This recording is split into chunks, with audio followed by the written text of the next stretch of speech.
Hello, friends, and welcome to this new series that I'd like to try out. What's on your Mindcraft? Hopefully, we can have some fantastic conversations with some fantastic people in our community SMP server. We are joined today by our good friend Erdorn, aka Eric, one of the community server admins, as well as a previous student of mine and good friend. Today we're going to be tackling a relatively small project of reorganizing some of the materials in our massive storage space on the server. The server we're playing on is ChanLand for the ChanFam SMP that I run out of my Twitch community server. It's been going for about 3 years now and is on the brink of a chapter 2 where we will start over from scratch. But until then, we have a few projects left to do and a few conversations left to have. But without further ado, let's get introduced to our guest today for What's on Your Mindcraft Episode 1, Work-Life Balance.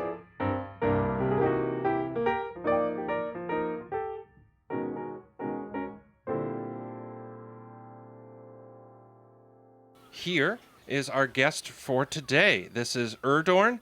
It's been playing on ChanLand for quite a long time, since the beginning, actually. Well, technically there's a funny story there, but that's for another day. But been around for quite a while, and why don't you introduce yourself and tell us a little about yourself? What's up? My name is Eric Erdorn. I see they pronouns. I've been playing Minecraft. I played Minecraft like in middle school, and then I stopped playing for a long time, and then I started playing as I was graduating college. In real life, I work in the entertainment industry as a technician and lighting designer. But yeah, sometimes I pretend to go outside and touch grass on the computer. Yes, pretending to go outside and touch grass. That's the only way to do it now. But yeah, we are going to work on a reorganization project of our big materials bunker here on our SMP server. It's one of the biggest projects we worked on as a community way back when, and it's kind of laid dormant a little bit. We've expanded as we've needed, but other than that, we've never done a full workup on it. So as we do that, we're going to talk about our subject for today's episode, which is work-life balance. Oof. Oof, indeed. Let's head down to the bunker over this way. Race you. Oh, okay. Well, clearly gonna win. I don't know. I can't fucking use the water. Oh, look at that. Same time. Nice. Skills with a Z. So this is our materials bunker. I'm going to go on the free cam real quick and show it off. It is a massive, I believe it's 30 times 4, 120? Something like that. 120 individual slots of items that can be sorted into this whole thing. We got the input side with redstone underneath to do that, and then the unsorted items section where we can just anything that's not currently in the system, which is in this book right here. Also, don't let him talk himself down. Like I know a lot of people make sorting systems, but this one's pretty cool because when the chest opens up, it stops. And then if you wanted to do a shulker, there's a thing over here. You could just unload an entire shulker into the system. But yes, as we start this whole thing, I think best laid plans for the project at hand is if you're down for doing some of the rearrangement, some of the changes. I think I will tackle adding in some of the new items, which might mean I fly around a little bit to grab some of those items to make them proper for the slot. We should talk about the subject at hand, which I think is important, which is work-life balance. I know I have some struggles with that subject. It's very hard for me to get into what we're doing right now, a game, without turning it into something that's work. Or, on the other side, having enough time for my actual day job to even get to do stuff like this. I think I will start in the north hallway and then work my way around if you want to start rearranging here in the west hallway, the yellow hallway. If that works for you. Sure. So, I'm going to head down over here. So, first off, talk a little bit about your work. you said you worked in the entertainment industry, but what does your job entail on a regular basis? Yeah, so I would say day to day, it's a range between babysitter for not just children, but all other adults, um, all the way up to just like day laborer at a construction site. I didn't realize we were getting so real already, and you just whip out the babysitter word. Yeah. Yeah. No, it's So fine. It's fine. It's good that yeah, we're getting there, but I wasn't prepared. It was fast. no But BS. anyway, It's real life no here. BS. Real life on Duster's channel. Um, but yeah, so I'm a technical director for a private college in the United States, um, which brings a whole lot. My favorite statistic to give people is tuition. Now, granted, most 99% of students don't pay full tuition here because they have a lot of financial aid. But, like, tuition here is more than my yearly salary, which is Oh just wow, wild. I It's didn't just realize that. so mind-boggling. I think the biggest thing that I have to do is balance the like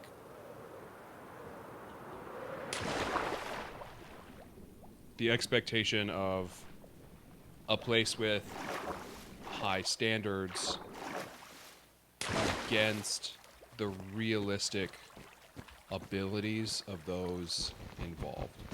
The person who came before me left rather suddenly, and there were very few. A lot of the people that year were seniors, so there was very few people in the program who knew what was going on when I arrived, student-wise. Okay. And there are lots of strong opinions about program and the way things are done when it comes to non-students. So there's a lot of that balance of like figuring out based on my previous experience the right quote unquote right way to do it, as opposed to Okay. what has been their way for a long time, without it just going in and being like, well, this is how I do it, and we should do it this way because I know what I'm doing. Because I kind of don't a lot of the time. So I that's mean, sort of a big joke in our industry is fake it till you make it, because there's just so much stuff that not only changes on a regular basis, but also person to person, you have to be very aware of people's skill sets as well as expectations of others that may have come before you, like you just mentioned. yes, that sums it up very well.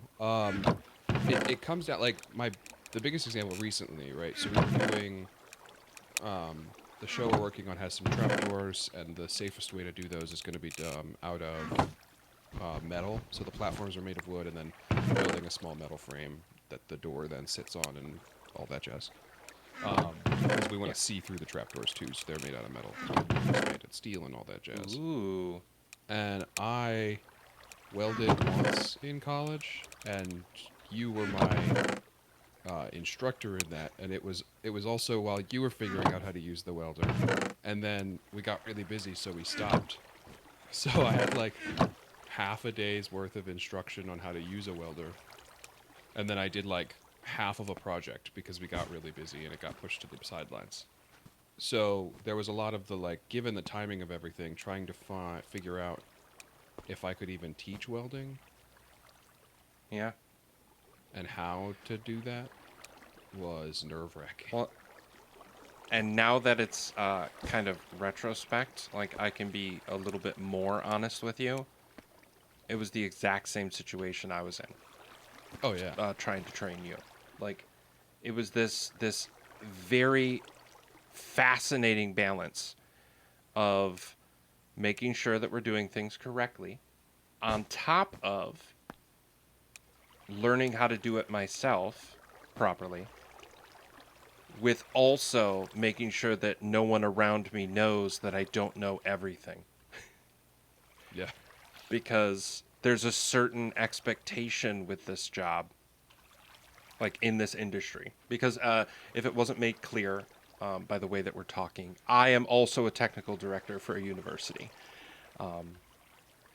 Trained Erdorn as a student, worked through that entire process, and very much realized throughout that process, correct me if I'm wrong, that the path that they were on was very similar to the one that I was currently executing. Like, my position was something they aspired to have. Yeah. So a lot of that came with making sure that if that's what you want to do, I want to make sure I tell this person correct information, and that I'm not also simultaneously figuring it out with them. Which kind of came with an interesting caveat, because that meant I wasn't lying. Like, that's not the word, because I need to I stress this with all of my students, is that I'm still learning. I'm still figuring things out. I'm in my mid-30s, and I still don't know everything there is. And What? that if I know, and if anybody tells you they know everything, they're either lying or trying to sell you something. It's one or the other. And I know that saying goes back to like frickin' boomer days. But at the end of the day, we are all still trying to figure this whole thing out. We just hope that we're doing it well enough so we can keep doing it. And Yeah. that anybody who is aspiring to do what we're doing gets the right information so they can go out there and do it themselves. But yes, so trying to do that balance, trying to not just work-life balance, but just work-work balance. Yeah. Because that's really what it sounds like you're tackling right now, is just that attitude of making sure you can do what you need to accomplish your job, while also training people, while also meeting the expectations of your colleagues and supervisors.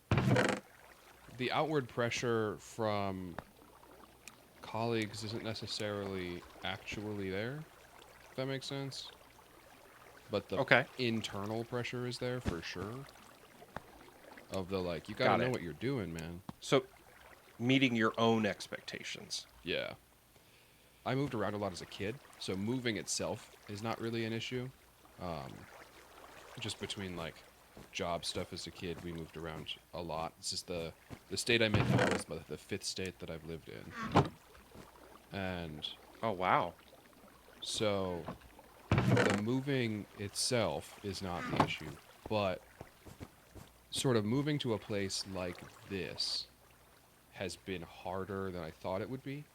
Because it's a Hmm. small college, so it's a small college town, um, and I'm trying to be extra conscious of my position, which is in charge of students, while also like having a social life. Balancing work with the rest of your life. Because as much as, like, don't get me wrong, we have careers in make believe. Right? Yeah. You just Like, we have, exactly. but it takes a lot of work to do make believe in a way that is realistic. Like, not just realistic in the sense of, uh, like, believable for an audience, but realistic for us to accomplish it and not hate it. And the fact that you can get to a spot at all in this industry where you feel like doing make believe is painful, it sucks. It really sucks. And it doesn't happen often. Thankfully, it hasn't happened often to me. But I know that it has. And I've seen people fall out of love with this industry and fall out of love with this job because people turned it into too much of a job, too much effort, and too much stress. So, And I sort of hit that wall in college, which I think was a really good wake up call. it's a good time to have it. Yeah. I finished out a semester that was not easy. Like we had a lot of it was post COVID, which made everything hard. I was taking too many classes, which made everything hard. There was so much stress on everybody's part around that it was hard to understand. Some people had a hard time understanding the stress they were putting on others. Some of the people in charge. So Yes. when it came down to it, there were days where I finished that semester and was questioning if I wanted to continue this. I got lucky. I got lucky because there was another group who sort of took me in that summer.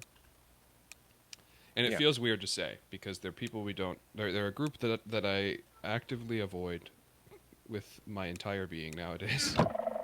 I had lost sort of the art of it, and between the first group offering me a job and my friends who started an organization that same summer and asked me to work with them, I got to find the art again, which was really pretty sick.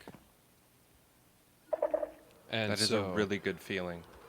and it hit me because the company that I was working with does an event towards the like once all it's a theatrical company, and once all the shows over the summer open, they do sort of an talent show style event at another place in town where it's just sort of us hanging out and everybody like sings a song or does a poem or all this other jazz. And I like realized at that event, because I like went up and read a poem that I'd written, and I hadn't written anything in a while, and I hadn't really like talked about my art in a while. I'd been so focused on the technician side of things that was like realizing other people's art and making sure it fit their requirements even when they weren't in the room to do it. Yeah. And being able to just like focus on my own and listen to people's like reactions to it and stuff just sort of reminded me why I liked doing this in the first place. I think almost every other production that I work on, I have this certain sense of, is this where I want to be? Is this what I want to be doing? Is this fulfilling? Is this doing everything that I set out to do? And not even just the job itself, like not like, am I accomplishing the goals that I set out for myself? It's also, is this fulfilling? Is this, as an artist, am I creating enough? Am I creating the things I want to, or am I just doing what's being asked of me? And I know that when I've gotten into that debate before, it can sometimes turn into not a sad conversation, but definitely it can hit you in places if you're not prepared, where what you're doing just it feels wrong. It feels inaccurate. It feels sort of somebody else could do this better. Does that make sense? Yep. That I am not here for the right reasons. I'm not here doing the best job. And why am I doing this when somebody else could be here making it yes, doing better? Exactly. That if what I was doing was, going back to that statement I made about doing make-believe, that if I struggle and have moments of doubt or have moments of ... is this something that I want to be doing, that I stop myself and go, Dustin, you're complaining about art. You're complaining about make-believe. You're complaining about something that people get to do for fun sometimes. And I have to check myself sometimes and not get too far down that path, because you can end up in a spot where what you're doing has way too much weight over you. That what you're trying to do and trying to accomplish is more important, like the end product is more important than the process. And that if you just take a minute, you realize how much you're actually gaining from that situation, because it's a learning experience. Regardless if it's successful, regardless if it's easy, you're always going to be benefiting the next time. Yep. You're always able to go, oh, I need this. And in particular, and something I wanted to bring up, and I'm glad a segue occurred in what I was saying, the last production I just worked on, I'm holding it as a standard now. It is going to be the bar for productions when it comes to collaboration, artistic risks, outcome, teaching and learning, everything that I want out of production. The collaboration was perfect for this last show. The main It was stage? absolutely, yes, it was up to all the standards that we set. All the deadlines were met or exceeded. It worked so well. That's awesome. None of us expected it. Not because of anybody in particular, not because of anything that kind of specifically went right or wrong. It was just that when we looked at this production, we looked at this process, and we were trying to plan out what we were going to be doing. We realized just how well things were falling into place. And we didn't want to jinx it, but we also wanted to just make sure we were tracking why it was happening so we could potentially capture it for the next one. Unfortunately, this upcoming show, the one we're working on right now, has been a little bit more stressful than it needs to be. And I don't know if it's because we went through such a good process that now smaller hiccups are bigger deals than they need to be. Or that, like, in a way, we got spoiled. So now we're in this slump. But the other part of it is just trying to sit here and go, I need to accomplish all of this, but I do not have the drive that I had in the last production to make that sort of stuff happen.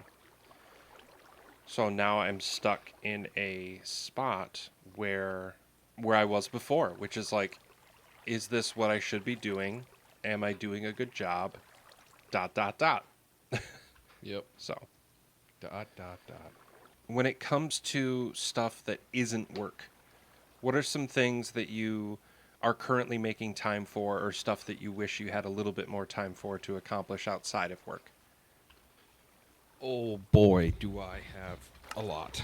I think part of it, part of it I think has to come from a mental thing that I have not explored, but I feel bad when I don't use equipment that I own often enough, if that makes sense. Like, I have an It Xbox. does. I'm sitting in front of a bunch of equipment I don't use very often.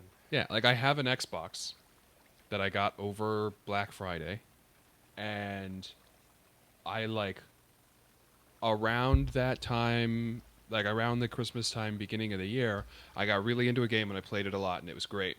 And I haven't touched it since like maybe January, maybe as late as February. And like every now and then I'm like sitting on my couch and I look over at it and I kind of feel bad because it's like, you spent all that money on this, Eric. Why aren't you using it? But then I feel that strongly. But then like I get home and I just like, I want to take a nap. I just want to take a nap. Yeah.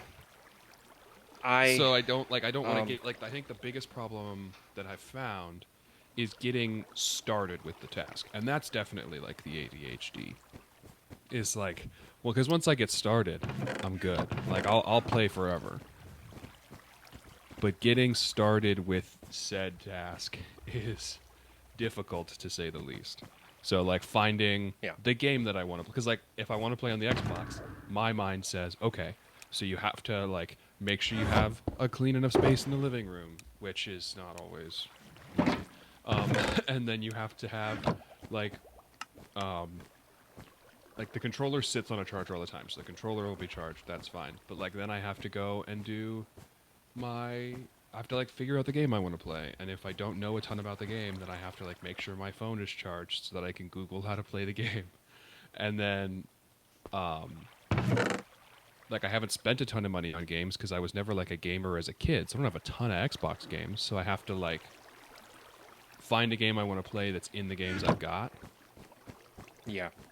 But then I also have to think about, okay, well, like how long does this game take to play? To like play for a little while. Do I have enough time to do that and cook dinner or find food? Like it just becomes this whole thing, and so then I end up sitting and watching YouTube videos instead. Yep. And here comes the other half of work-life balance that people don't really consider sometimes. It's not just about work-life. It's about what we talked about earlier, which is work-work balance, but it's also life-life balance.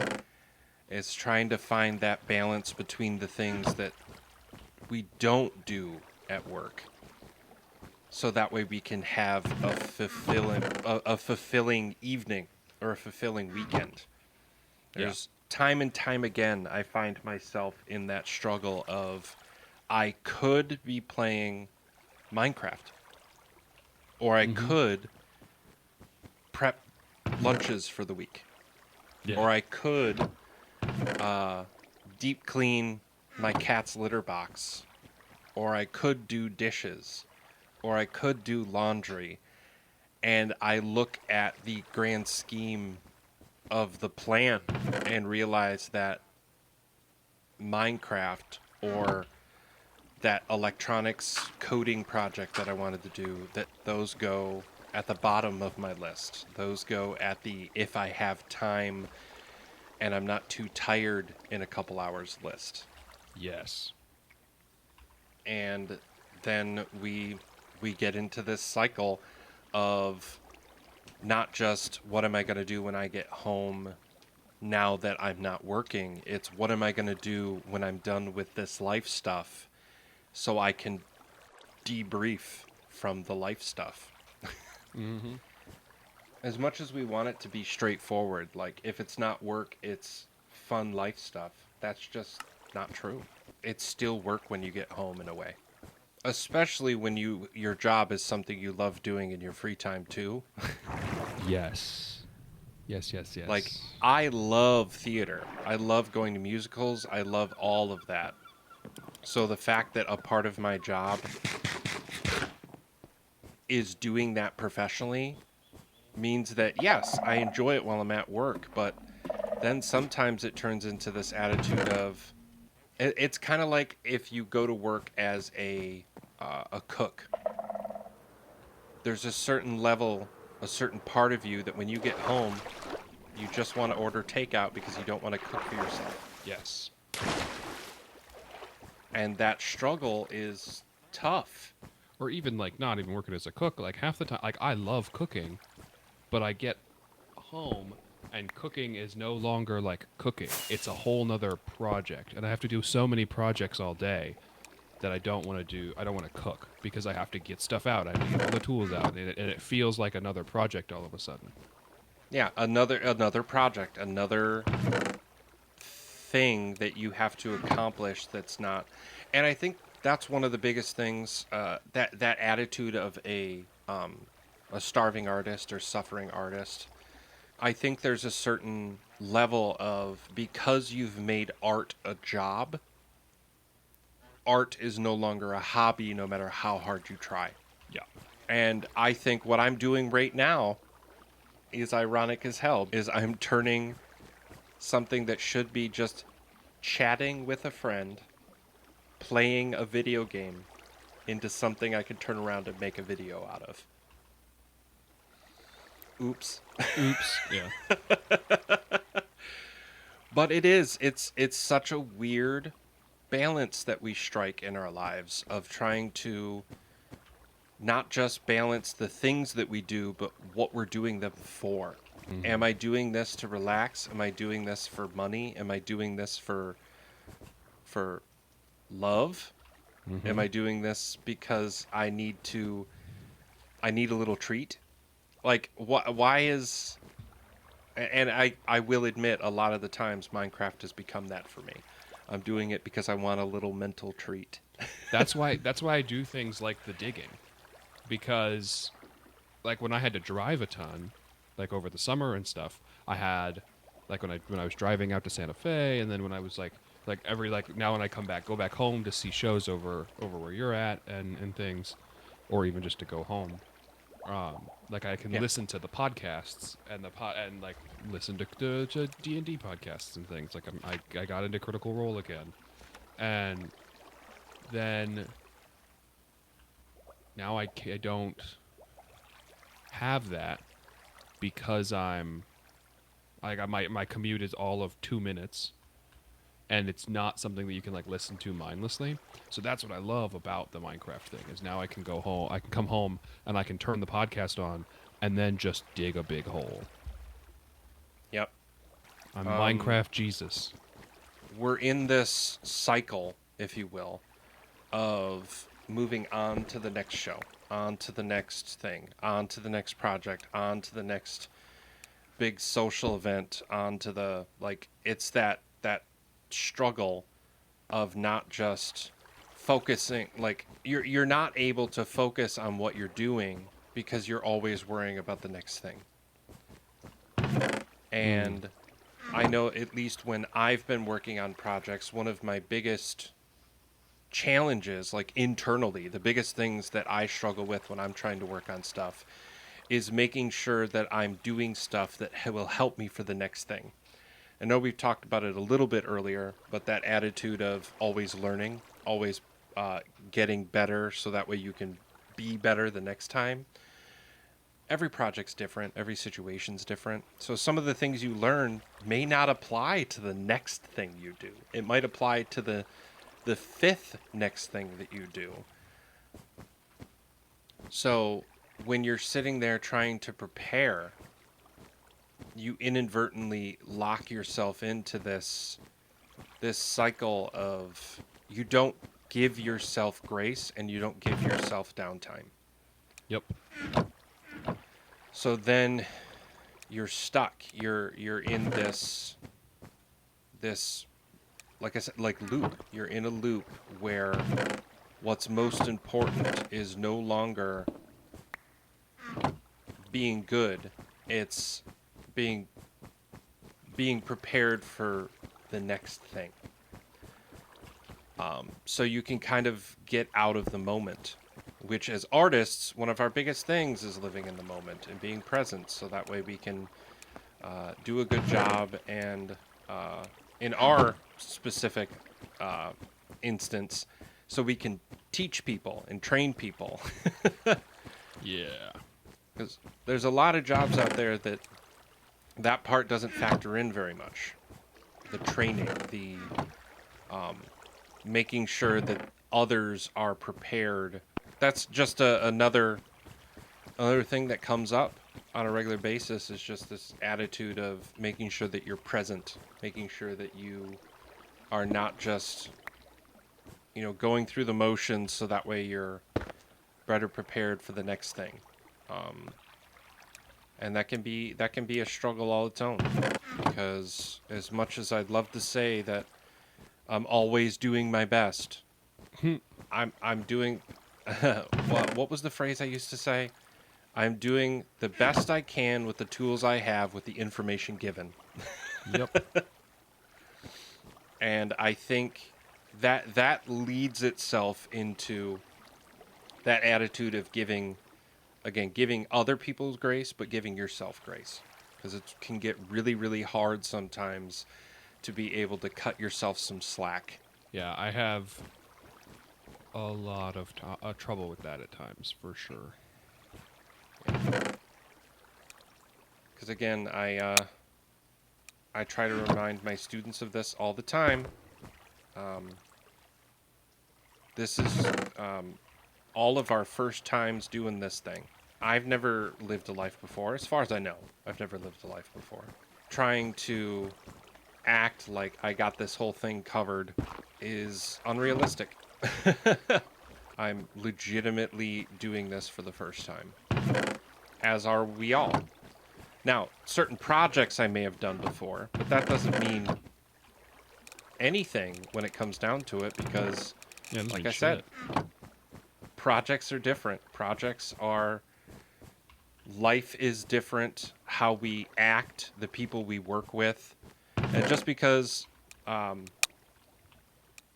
of the shows that we're planning on doing next season, I have done before, and I know the show well, I didn't do it as a technical director. I didn't do it as the role that I'll be in, the time of year, the political atmosphere that we're in, all of that is different now. So I have to treat the show as if I've never done it before. And that's going to feel very weird. Because as much as I know what I'm doing, I don't. My grandmother used to say something that I still hold very true and I think is important. You know the phrase, "It is what it is." Yep. My grandma used to say, 'cause it's a phrase that everybody knows, "It is what it is." And a lot of people take that phrase as being kind of blasé, like this attitude of, "It is what it is, oh well." And my grandma had a suffix, a secondary part to that phrase, which is, "It is what it is, but what are you going to do about it?" Fuck. So when life throws you something, or you find yourself thrown into something, or everything seems crazy, or the next project that you're working on might seem stressful, or what you're doing in the moment seems obnoxious, you take a second and go, this situation is what it is. There's no changing the situation. There's no changing the things I can't control about this. But there is a way to control how I am going to react, how I am going to change this situation. If there's anything I can do, personnel or work hours or whatever it might be, or even in life, there's a way to, this person is who they are, but what am I going to do to make myself okay, to make myself better, to make sure that I learn from this, to turn the situation into a constant state of making oneself better, whatever that better is, because it's different for everyone. But again, it is what it is, right here on my tattoo. Mm-hmm. But what are you going to do about it? And the emphasis is always on the you. I try to, because if you say it just willy-nilly, like write it out, it is what it is, but what are you going to do about it? It comes out wrong. It's not what we're looking for. The truth of the matter is, you get to determine the outcome of everything you do in life when it comes to your reaction and your education and learning. What happens to you might not be something you can control, but your outcome, what you're ending your balance of trying to figure out what that means, is completely up to you. And all this is to say, therapy works.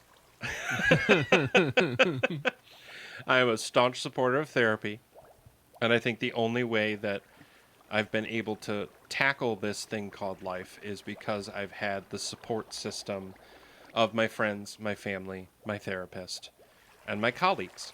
I am shocked that that only took an hour. Yeah. Thank you, my friend, for coming and working on this project with me and having a good conversation. The subject matter of work-life balance is definitely more complicated than just work and life.